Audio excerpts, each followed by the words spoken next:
Hi guys, today I will show you how to switch your home screen into app drawer in any MI phone within some minutes. So at first you have to go to settings, then search home,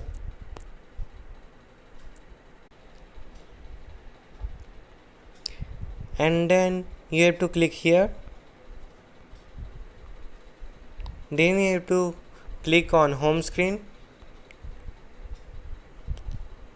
and then you have to click on the empty circle box. Then you have to click on OK. Then you have to go to home by pressing here.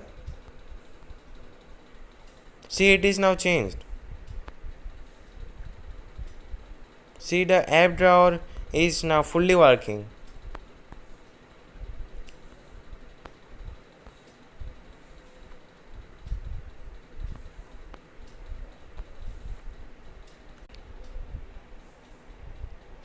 And thanks for watching my video. Please like, subscribe and share.